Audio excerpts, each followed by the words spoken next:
Good evening and welcome to the Moving Home with Charlie weekly workshop with Charlie Lambden and guests. Live at 8 p.m. every Wednesday. This show is here to help all home movers of the UK be better prepared for dealing with the gauntlet that is trying to move home. Helping make sure everyone has a home. Whether you're buying, selling or both, it's a live show. So if you have a question about your move, pop it in the live chat.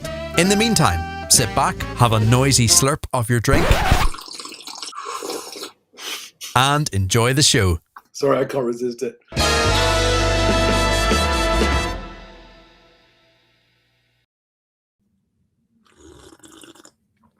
Good evening, everybody.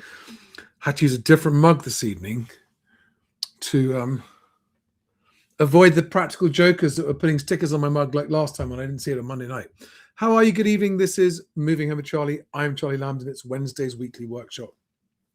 And this evening, I want to get back to basics. I want to take your live questions. So if you have got questions about moving house, how to deal with agents, how to deal with problems, put them in the live chat right now. Evening, Timo, Malcolm Lane, Anthony Keeley, Andy Yater, Ramble and Root, Optimus J. Hi there, guys. Couple of bits of news from today. Keir Starmer, and in fact, I will share this right now. Keir Starmer effectively communicated that leasehold reform is not going to happen. Let me play this clip of the House of Commons today. Thank you, Mr. Speaker. Leaseholders in my constituency and across the country are being fleeced by freeholders and managing agents. And they need relief from both, and we need to end the feudal leasehold system. So could the Prime Minister confirm when the leasehold and common hold reform bill will be coming to Parliament? I thank you for raising this important issue. We are taking serious action to deliver homes the country needs and provide homeowners with greater rights, powers and protections. We will publish the draft bill as soon as possible, and I'll update the House. More protections, of course, are already coming this year because we passed the Renters' Rights Bill, stronger protection for... Blah, blah, blah. Dodged the question, changed the subject. What we can read into that is that Mr. Starmer knows that leasehold reform and common hold implementation is not going to happen in this Parliament, but of course he would never admit it.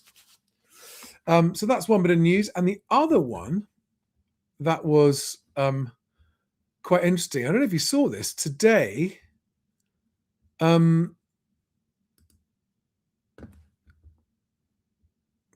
Trump has announced that he's going to take steps to ban large institutions from buying single-family homes. Interesting. Do you think that's a good thing or a bad thing? I think that's a good thing. They're not banning them from buying up the build-to-rent, so apartment blocks. That's obviously going to go ahead. But individual family homes, that's interesting. I wonder if we'll do the same over here. People live in homes, not corporations. Yeah, interesting. Anyway, let's get on to the topic that I want to discuss this evening. Who else do we have here this evening? Excuse me, I still can't shake off that thing that I've had for ages.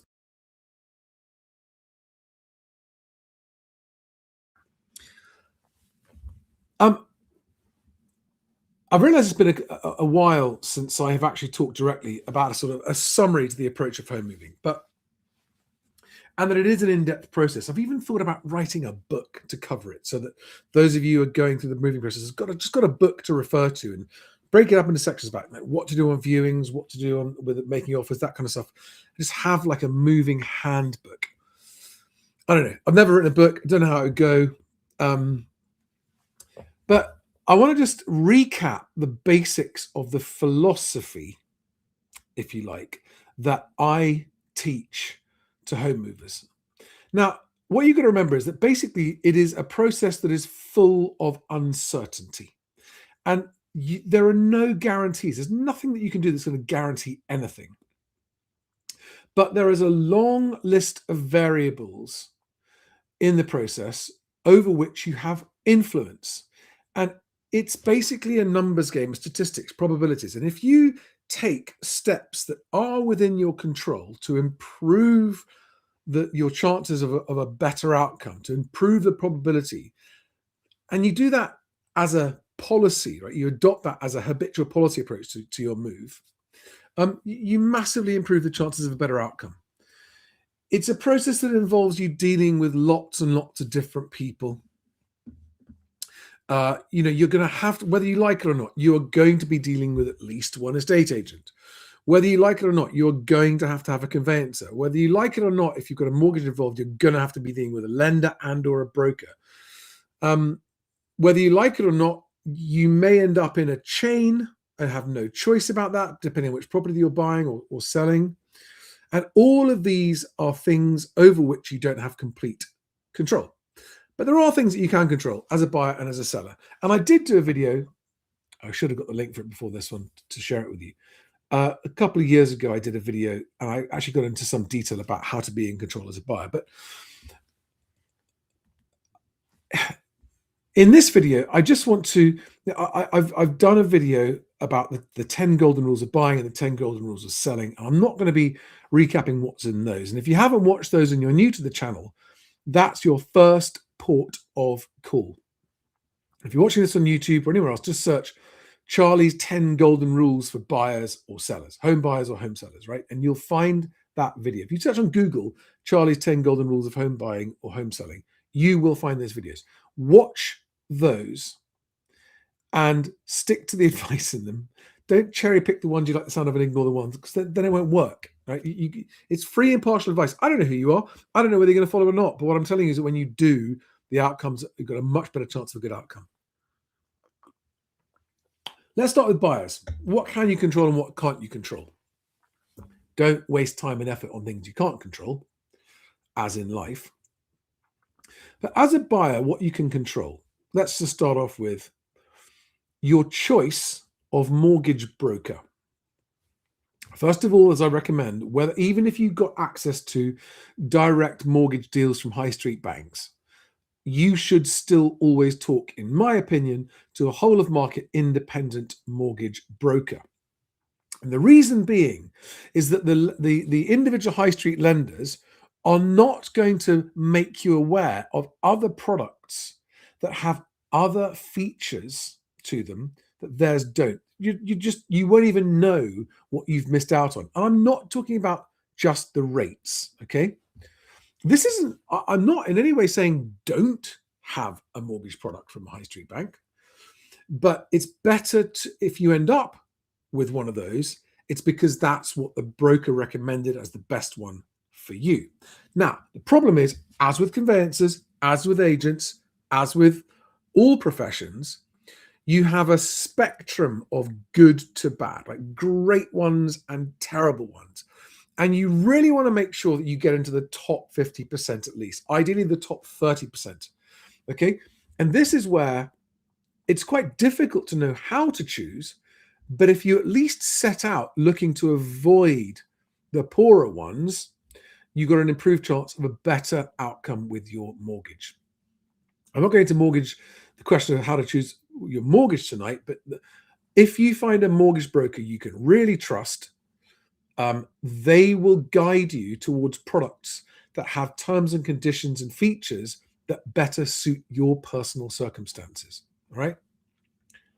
And for a lot of you who haven't done this or who don't do this and think, oh, Charlie's talking nonsense, I don't want to go to a broker, I have to pay something extra, I just want a cheap rate. It's only when you come to sell, either intentionally or when you didn't expect to sell in 3 to 5 years' time, that you're going to discover what I meant when I said always talk to an independent whole of market mortgage broker. Oh, that's what he meant. Oh God, hang on. You mean I could have got a mortgage that ported my mortgage and gave me a gap between the sale of one property and the purchase of the next, and I didn't even know that at the time? You mean I could have got a mortgage with different early repayment penalties? You mean I could have got a mortgage with it's not just about the rate, okay? If you're only choosing your mortgage based on the rate, you are in that camp of underinformed home buyers. So having heard this video, you have a choice to make, which is ignore Charlie's advice or take Charlie's advice and exercise caution and control over your choice of mortgage broker. They are not all the same. A really good one will look out for your long-term interests, whereas most of them and the bad ones just want to get the deal done, don't really care what happens after that. Okay, so that's something you can control as a buyer. What you cannot control is the quality of the estate agent selling the home that you found that you want. Okay, that's outside your control. But you can influence your interaction with those agents depending on what kind of agents they are. And that's, again, a lot of what I try to teach. So, for example, you can control whether or not you decide to get your mortgage broker and your mortgage in principle before you contact agents about viewing properties, so that you have got the ability to defend yourself against the pressure that some larger agents will put you under to use their in-house mortgage broker, where there is an inherent conflict of interest because agents represent sellers and the in-house broker represents the buyers, and yet they're sitting in the same room talking to each other, sharing information that they shouldn't be sharing. That always goes against your interests and always goes in the interests of the agent and the broker. Okay. And these are all the pitfalls a lot of buyers just don't know. I mean, every single first-time buyer that walks into a Connell's office and then just walks over and signs up with their in-house broker is under-researched, under-prepared, under-informed, and is going to get chewed up and spat out on the mortgage product and on what you end up having to pay for a property. You can control. If you've got no idea about conveyancing and you go to buy a house from Connell's, they're going to make you use one of their conveyancers because they're persuasive and they're persistent, and they will basically make you feel that you've got no choice, even though you do have a choice. You can control your choice of conveyancer. And once you have a conveyancer, don't forget, you can control what they do for you to an extent, because they are there to accept your instructions. So you tell them what you want to do. Now, what happens a lot of the time is the conveyancer will turn around and tell you what's going on and what's going to happen and what's not going to happen. And they're quite pushy about it. And you've got to remember, you're the client, you're paying them. What within the law, what you instruct them to do, they must do.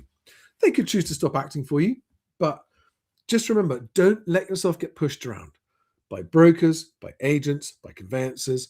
If you get pushed around, and if you just put yourself like a ping pong ball in a machine, you're going to end up with the worst. So, for example, you're going to end up not getting the property that you wanted.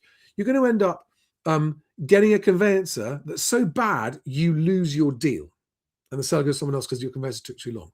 Or you're going to end up, worst of all, overpaying for a property because the broker and the agent were like that together. And the broker revealed that actually, yeah, you could afford to pay a bit more. And the agent says, I'm afraid you're going to have to increase your offer to this much if you want to get it accepted, which, by the way, you should never do. You should only ever offer the maximum comfortable price and no more or no less, which is something else that, again, you can control. You can control whether or not you want to make an offer. You can control whether you make that offer verbally, which you should not do, or by email, which you should do. You can control whether or not you ask the estate agent by email to confirm to you by email that they have sent your offer to the seller. All of these are factors that I discussed at length in other videos. But generally speaking, you are, as a first-time buyer or as a buyer, as an agent, as a mover at all, pretty much mostly just falling victim and prey to a large number. And remember, it's not all of them. Do not think that all estate agents or all conveyancers or all mortgage brokers are ... That is not true. And if you say that out loud and think it to yourself, it will prevent you from consciously choosing better representation. Okay? So it is not true that all estate agents are ... It's just not true.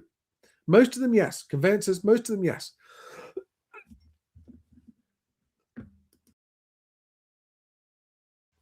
Apologies. And I had one of you contacted me just yesterday saying that you have now contacted 9 conveyancers as a buyer, saying that you want to have your representation set up, you want to have your source of funds approved before you make an offer, and that all 9 conveyancers said no, that's much too early. Give us a call when you had an offer accepted. I cannot get over how stupid that is of conveyancers. Okay? They are underestimating, completely missing, in fact, the value that they can add to you as a client of theirs by making your offer more attractive than other people's offers where there isn't a conveyancer already appointed. Okay? And it's the same in mortgage brokers. When you call a mortgage broker and say, I want to get my mortgage in principle sorted out so that when I offer, I have a better chance of having my offer accepted. If a broker says to you, yeah, no problem, just give me a call back when you've had an offer accepted or when you've had a property, just don't call them back. Move on to another one. Move on to another broker, move on to another conveyancer, okay? If they're fobbing you off and saying, oh, no, you're too soon. Now, is it possible to go to both brokers and conveyancers too soon? Yes. And if you're a first-time buyer that's thinking about buying a property in 9 months' time or 6 months' time before you're making offers, then it's too soon to be contacting brokers and conveyancers right now. All right? Roughly speaking, as soon as you want to go out viewing properties with the intention of making offers if you find the right one, as soon as you're ready to begin those viewings where you will make offers if you find the right one, that's the point at which you want to go to a conveyancer and say, we are expected to be making an offer on a property soon. We want everything lined up. We want our source of funds approved and to be able to say we've got a conveyancer so that you're in control of your conveyancer. You get the gist, right? Lots of questions coming in. So let me take some questions. Okay, I have done a video answering this at length, but I'll recap it quickly now. Optimus J says, how do I approach renegotiating? What do I need to look out for in terms of mind games from the sellers and or estate agents? I want to go fully prepared if and when I need to. Okay, in a nutshell, provided your reason for renegotiating is in good faith, not just to see if you can get away with it. So provided it's a genuine renegotiation, you don't have to care about the games that the seller or the estate agent might play, right? Because what you do, no matter who the seller or the estate agent is, if you are renegotiating because you have changed your mind about the maximum price you're prepared to pay, and you will no longer pay that first price, and you will walk away if they don't accept your renewed lower offer, then all you've got to do is the job of saying, for circumstances, for reasons so don't go into your reasons necessarily, because that opens up a debate where you can be out negotiated and out confused. Excuse me. If you're serious about, let's say you've offered 250,000, something's happened that's made you think, hang on a second, we are no longer prepared to offer more than 245,000, and unless they accept that reduction, we will definitely walk away, even if it's frustrating. Those are the only those are the only circumstances under which you should renegotiate, right? And when you make that renegotiation, do it by email and simply say, unfortunately, our circumstances have changed in respect of this property, and the maximum number we are now prepared to pay is this amount. If that's not acceptable, regrettably, we will have to withdraw from the transaction and walk away. But if it is acceptable, great, we'll continue. So in other words, that's your position. You put it in email. You don't get into debates or discussions with the agent or the seller about it.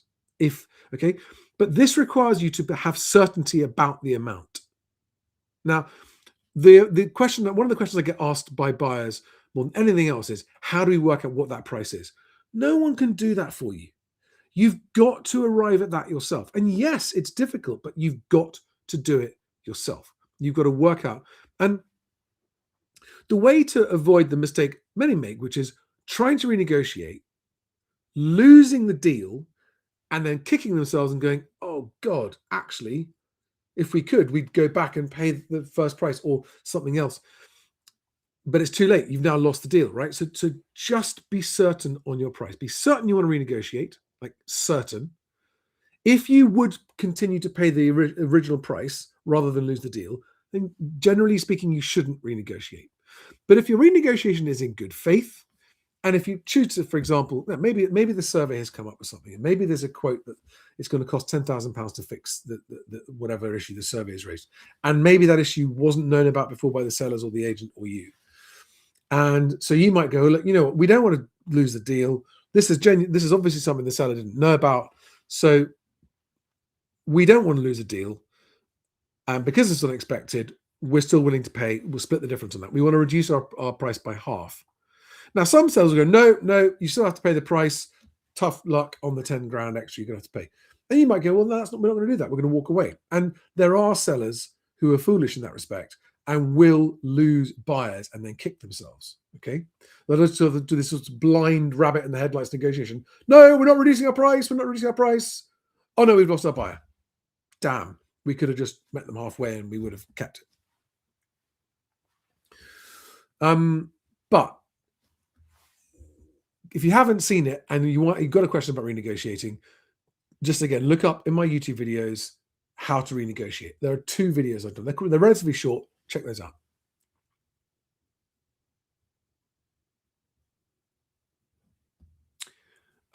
Right, next question. Oh my God. Hard style as a religion says, Charlie, I used your template to offer on a house in New Zealand. It had been on the market for 10 months. Offer accepted 10% below asking price. Many thanks. You're very welcome. That's a long way away from here, but I'm glad it's working.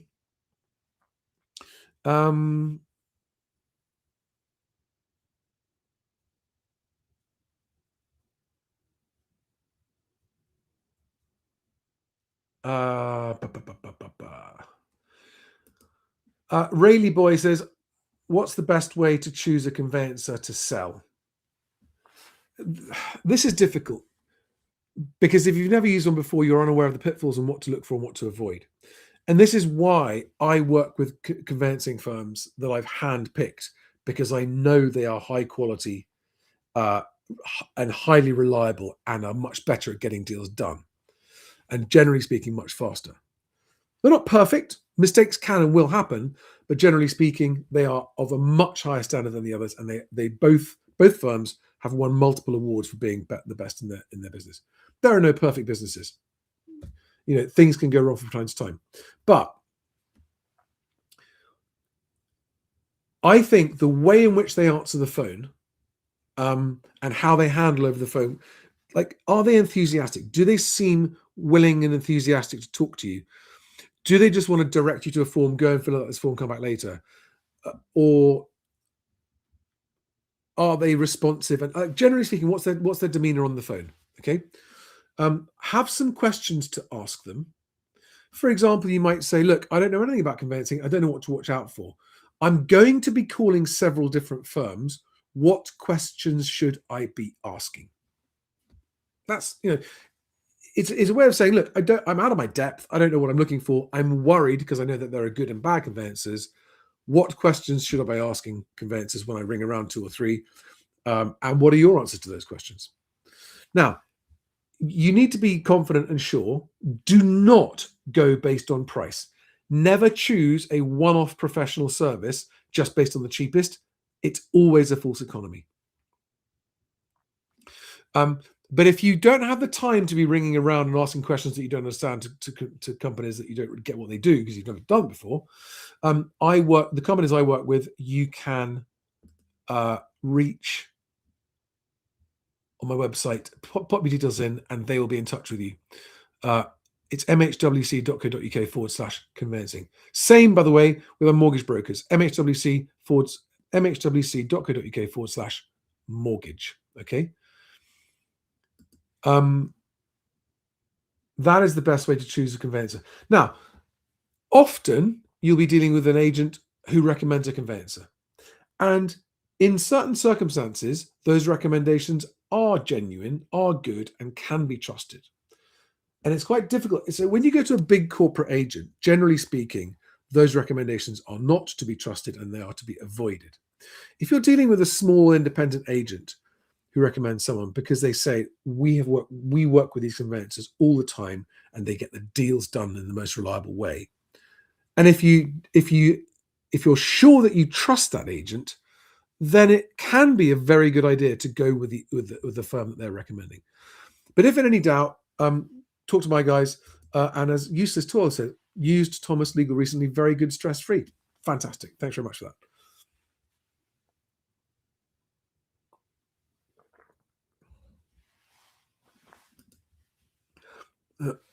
Excuse me. Here's a very good question. Forgive me. Christopher Smith on X asks, "Hi Charlie, I get real fear of putting my house back on the market and selling at launch and then not being able to find a property. What is a fair and reasonable time frame to find the onward purchase?" Right. This is a very common scenario.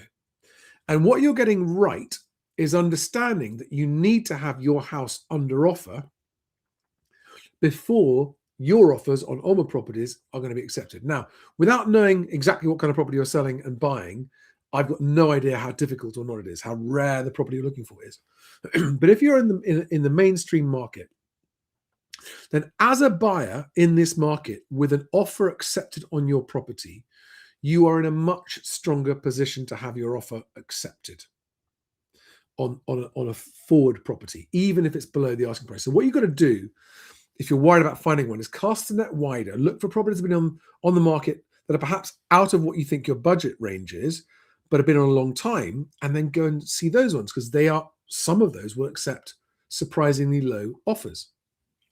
I heard recently there was a story in the news about a massive Cotswold mansion that was put on the market for 18 million and sold for 8 million a long time later. Now, had that seller watched this channel and launched his property at, say, 8 million, he'd probably have got 9 or 10. But what he did was he scared the buyers away. Not enough buyers came around. He ended up having to accept a much lower offer. So if you've got your house under offer and you're going out and offering on those kind of properties where they've been on the market a long time, they look a bit out of your budget, but there's a chance of getting off, then you shouldn't have a problem. You should find somewhere. Now, what the time frame is that's reasonable is a very good question. And it's a difficult question to answer again without knowing. But if you are in what I call the mainstream market, where there is a steady trickle of properties coming to the market, and unless something terrible goes wrong, you should be able to find something. You should be out viewing immediately, and as a matter of urgency, as soon as you have your offer accepted. Okay, maybe even have stuff shortlisted. Out viewing, making offers quickly, and trying to get an offer accepted as quickly as you can. Now, if your offer on the next property is accepted within, 6 to 8 weeks would be the maximum. If I was a buyer and you hadn't had an offer accepted after 2 months, I'd begin to worry at that point. The next question is the property that you're buying chain free or not? Because if the property you're buying has an onward chain where the sellers have also got to find a home, that might then push the time frame beyond what's acceptable to your buyer. And so if you can, you want to try and find a chain-free property that's being sold. But there's one other comment I want to make on this question, which is this is exactly why I always say, if it's an option that's available to you, even though it sounds like it's more hassle, it usually results in a faster completion, which is get your house sold so that you're selling with no chain, with the intention of moving into somewhere temporarily, whether it be with friends or with family or rented. When the Renters' Rights Bill comes in, by the way, you will never be committed to more than 2 months in a property. You can move in and you can move out after 2 months. You only have to give 2 months' notice to leave when the Renters' Rights Act starts on the 1st of May. So that's actually going to make this, what I'm suggesting, easier. So and there are 2 reasons for doing this. If you're selling a property with no chain, it's more appealing and more attractive to more buyers, and you're more likely to get a better price for it and sell it quickly. Okay? Get that done, get it sold, get the money in the bank. You are then not under time pressure from your buyers anymore. You can then look at leisure, and you're in a position where you are a chain-free buyer. And that gives you a massively improved chance of having your lower offer accepted because you can move faster and finding a property sooner. I realize that for some people, that process is too convoluted. Perhaps the cost of moving twice is too expensive or whatever. But overall, I think it's cheaper and faster if you do it properly. Timo2933 says, check out if your potential conveyancer or solicitor has crazy numbers of complaints on the legal ombudsman website. Yeah, good advice.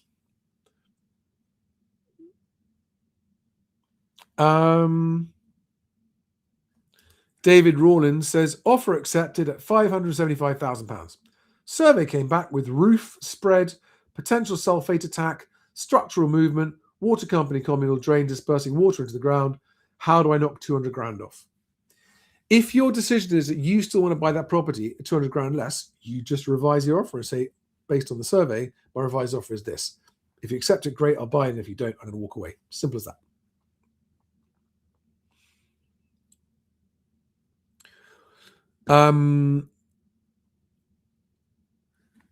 Guys, I need to keep on reminding people of this. I have a backlog of close friends and family whose calls and messages I haven't responded to. I have a backlog of people who've paid for one-to-one calls with me that I have not yet managed to make happen. I have a backlog of staff, customers, estate agency customers, product partners on BestAgent. The list goes on and on and on. I have such a massive backlog that I do not have time to give personal, free, individual advice, Piotr. All right. So you're asking if you can send me details. That turns into a personal thing where I'm now doing a one-to-one with someone that I'm not being paid for and is taking my time away from other people. Now, I want to help everyone that I can. There is a way I can answer this for free.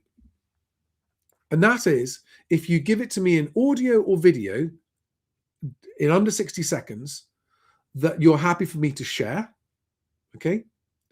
Or you can join my Movers Club, 15 quid a month. I then will answer private questions. People do that. They send me links, they send me questions, and I will answer those when I get a chance. But no, not silly. Piotr, this isn't, I'm not having a crack at you. You've just reminded me that this is something I wanted to say to people. Okay. So it's not that I don't want to help. I only do this channel because I do want to help people. But if I end up doing, I get dozens of requests every single day from people going, could you just take a look at this? And back in the early days when I used to say yes, people would then send me this massive email that would take me 5 or 10 minutes just to read it, let alone respond. And I don't have time for that, guys. I'm so sorry. I wish I did. I want to answer the questions. So if you give me your questions, if you're willing to make them in public in an audio or video format, I will do my best to answer them on live stream so that you get your answer. And everyone else hears the question and the answer, and the whole audience gets the benefit of it. So, Piotr, if you're happy to send me the details of that property that you've had an offer accepted on, I'm very happy to answer it on that basis, if that makes sense. Not silly at all. Don't worry about it.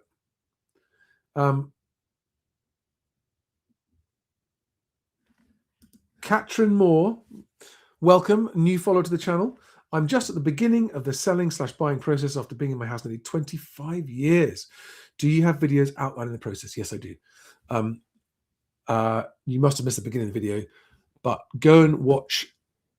Just search Charlie's 10 Golden Rules. Oh, actually, I will show you exactly so everyone can see just how to find these videos. All right.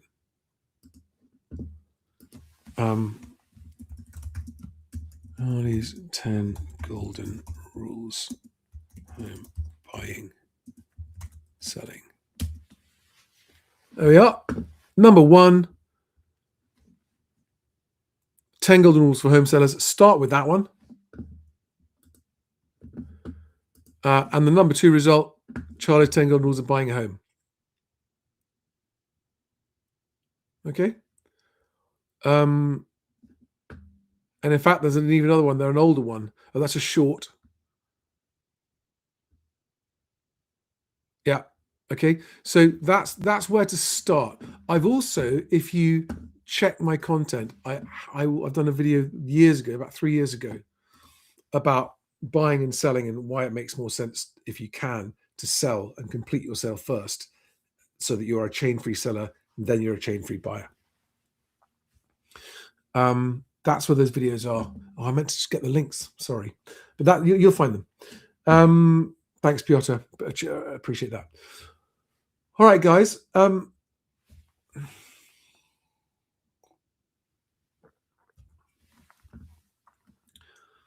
Do we have any more questions? Otherwise, I'm going to knock it on the head, call it a day.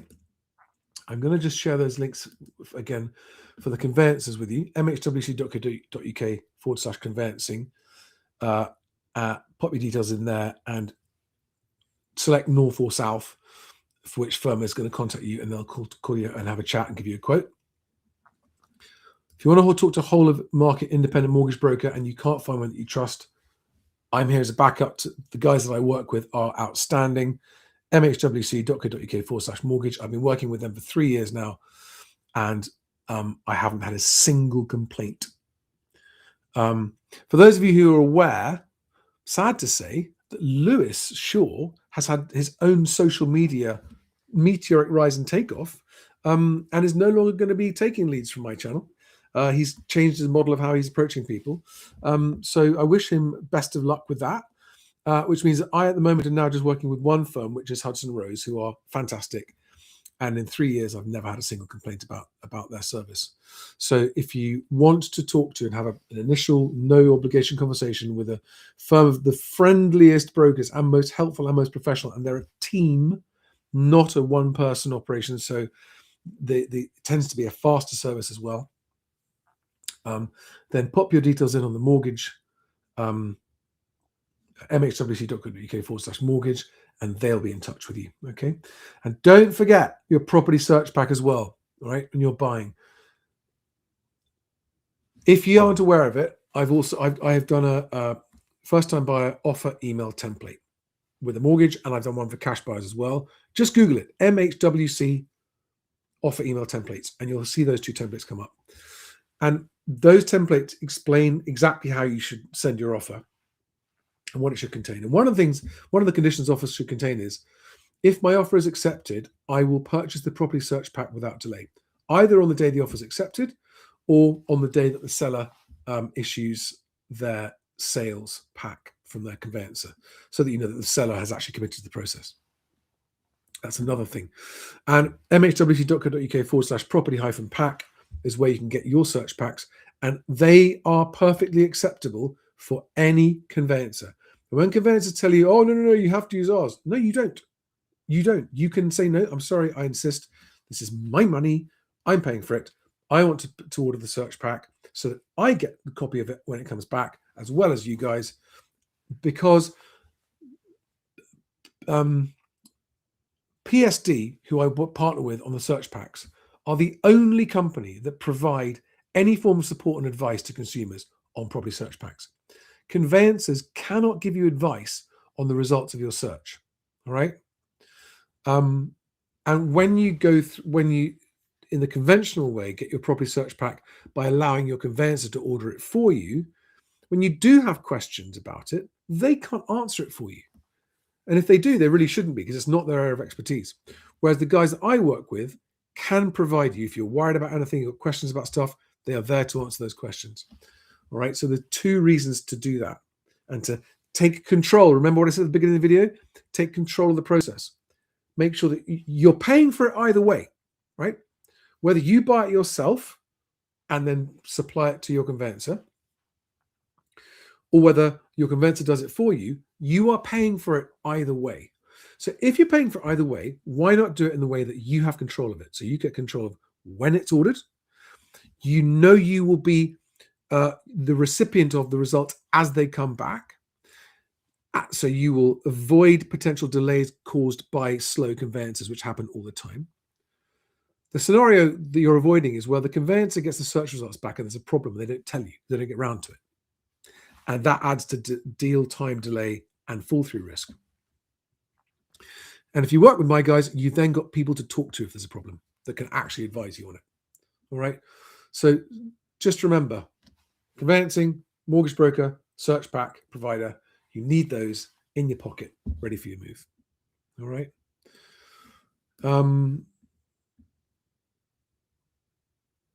Cool. Thanks, everybody. Piotr, I look forward to any content you want to send over that I can share on the channel.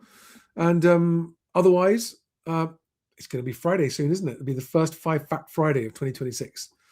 So that's the final little plug. Please, if you haven't already, please do sign up for my newsletter, which is mhwc.co.uk/newsletter. And you will get 5 Fact Friday email into your inbox every Friday morning before the video goes out. Sometimes it's the same time as the video if the video is 8 in the morning. The time of the video can vary. Sometimes there isn't even. Occasionally, if I can't get a video done, the newsletter will still come out. And it contains a summary of the videos of the week and the 5 facts of the week. And hopefully some more interesting stuff as well. Thank you, guys. Thanks for watching. See you on the next one. Bye-bye.